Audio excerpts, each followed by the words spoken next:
all the disrespect before you play back. Button check. Button check. What is up, everybody? Welcome back to yet again a beautiful morning of checking these damn buttons. Thank you guys for tuning in once again. It is Thursday. Things are finally starting to warm up. Not a lot, but at least a little bit, and a little bit counts. That's what she said. Anywho, today we're gonna get straight to it. We got the chapters down below, and before we get into that, I want to give a quick shout out to a sponsor.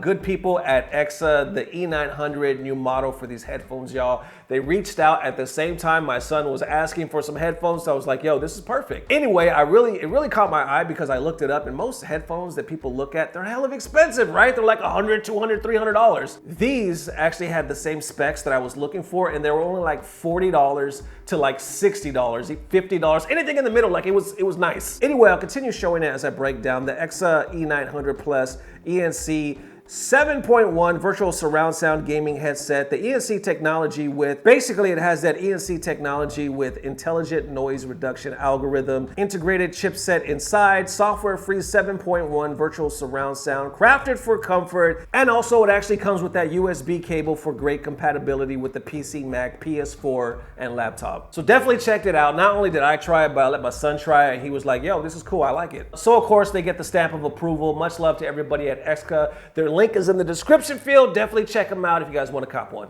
And with all that being said, let's now get into everything. Ladies and gents, let's go. All right, and now we're to the first set of buttons that need to be checked. This one jumps off in the world of Guilty Gear Strive, right? We got that Strive action. As you know, the beta was just open. A lot of people are playing it. And the big discovery, right? I wouldn't even say discovery because we've been knowing it about it, but I would say more of like a revelation, right? Because people are now getting their hands on it, kind of testing it a little bit, is the netcode, right? Because it has the rollback netcode, and people are like, holy shit. A lot of content creators are going on record saying this is probably the best online experience they've ever had in an actual game. Well, when it comes to fighting games, of course. So I noticed this right here from Kevin, and I'll put his link in the description field. Definitely show him some love. I'll put all the content creators today, their link in the description field. So Kevin right here at the Gaga Guy, he says, how is the GG Strive beta rollback netcode match #1? And he puts Jayuna, and I'll put his link as well, versus L.I. Joe. So I'll put Joe's as well.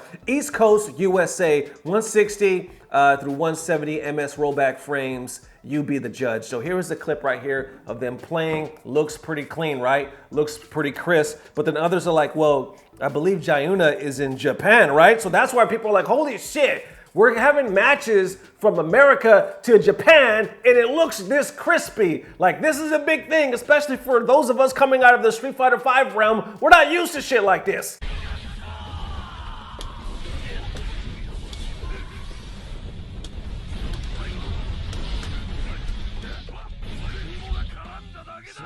So I can't throw it. I tried to flash kick it, but maybe I'm going too slow.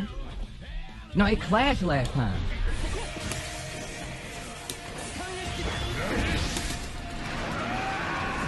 Oh my god, that would be safe. My dead. I'm holding the dust bun, it's just doing a grab. No, World Series of Baseball, 4 out of 7. I'm just kidding, good games.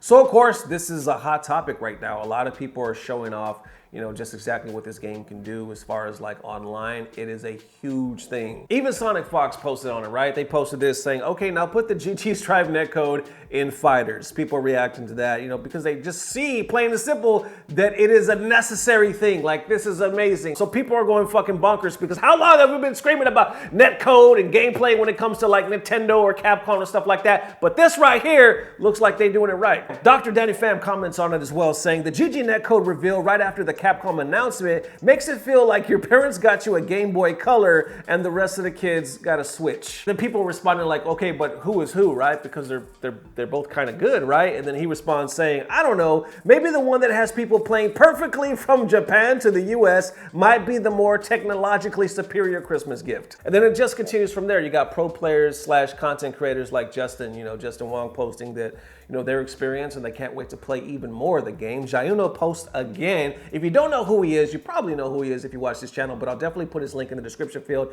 He does great content as well. He posted this saying, played 5 hours and this was the best fighting game net play I've ever played. I don't know if it's technically better than GGPO, but I think the good netcode plus the game's input buffer makes it feel better than the older game with strict timing like +R. Try it for yourselves and judge. Logan picks this up as well. Anyway, he says, great netcode is a blessing. Everyone enjoy that shit and speak about it often whenever you can. It definitely makes publishers take notice, and I think that's what's up. We are in the online world more than ever, and people are, especially if we plan to go with esports, you know, more than ever when LOL Fighters comes out, that shit, it has to. Like, esports thrives online in games that are, you know, able to survive online, and I think that's the way the FGC has to go in order to thrive in esports, but that's another whole button. Those are whole other buttons to be checked at a later time. And Sonic Fox posts once again. I almost forgot, how could I forget about this shit? Because this is the ones that stood out the most. Right here, he said, bro, I'm playing against Go 1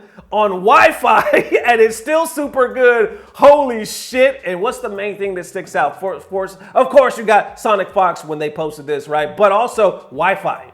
People are like, wait. Wi-Fi? Are you doing it as a test? Or do you just play on Wi-Fi? What? KP actually responds on this as well, saying, sir, we cannot let it slide that you are playing on Wi-Fi. I'm buying you an Ethernet cable for your B-Day. I raised you better than this. Then, of course, people react to this in different ways, but one that sticks out right here saying, y'all need to stop playing like Wi-Fi is bad, when really it just depends on the person and how good their internet is or not. Y'all be wired and still spiked. People respond, and once again, this is another button check, you know, because people are like, people will fucking just shit on people with Wi-Fi no matter what, but then you got some people like this person saying, well, it's not necessarily bad, it depends. Once again, another button check for another time. I think we have talked about this as well. And picking up on that point when it said, you know, just the connection alone online should make you want to at least try this game. Tweety picks it up on that point saying, netcode alone should make you at least somewhat eager to try it. All Japanese fighting games, which are all of them besides a few, have trashed netcode because Japan is so small. They don't worry about making it so you can play with good connection in bigger places like the US. Strive is the first time we're seeing a big dev from Japan implementing good netcode, and the people who are in the beta already saying it's really good. This is a big milestone for the FGC. Of course, if you just don't like the game, netcode won't matter. I think it still looks cool though. It has crazy music and anime art styles. I don't know, so definitely let me know what you guys think about this netcode. Some saying right now, going on record, it's the best netcode they've ever experienced when it comes to fighting games. We'll wait and see. And next, for the next set of buttons that need to be checked, this one pops off with Soulja Boy. Y'all know Soulja. We haven't heard from him in quite some time, at least not on this channel, right? But I noticed he posted this just the other day saying, why isn't gaming more bigger in the hip hop community? The music industry has to embrace this ASAP. What happened to Def Jam Vendetta? So on one hand, you have Soulja Boy. As you know, he's a big time gamer now. I think it's really cool that he's speaking on this.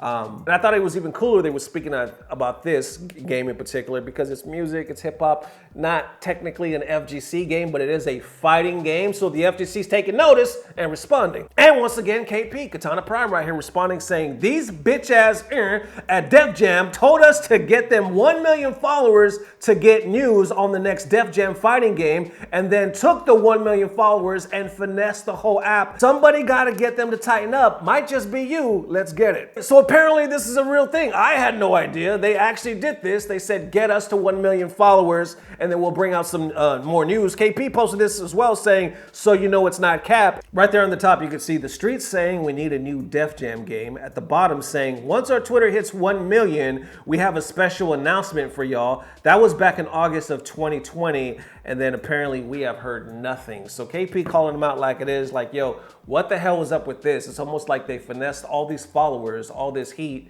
you know, just to put it on this page and whatnot, and did nothing. Or transformed it just to release their other promotions or whatever the hell they wanted to push, but definitely not this game. So that's what's up. A lot of people showing respect to Soulja for this, like, yo, thank you for calling this out. Thank you for trying to put more notoriety on this. Just thank you, period. So there it is, ladies and gents. Definitely thank you for watching. Thank you for the love. Thank you for making all this possible, man. There's so many times, you know, it's grinding and just episode after episode, and it's a lot of wear and tear, and it's a lot of time and hard work, especially when you have a full-time job with a full-time family and all that stuff. But there's certain moments where you get to take a breath and step back and just realize that this is actually truly a blessing. This is amazing that I get to do this and hopefully one day get to do it full time. So thank you guys, man. Thank you for the tremendous love and helping us to keep this going. See y'all soon. Peace.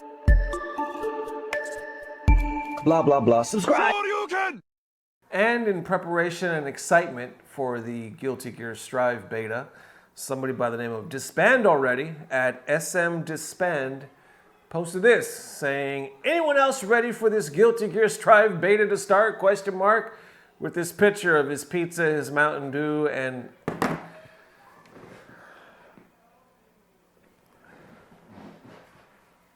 pizza mount. I guess this is his setup. He's ready to put some hours in. He's ready to put some other things in too. I wouldn't be surprised if he ended up modding it. You know what I'm saying? Maybe put some hitbox buttons on it, so it'd be a literal hit box. You know what I'm saying? Maybe a shit box. You know what? I'm done.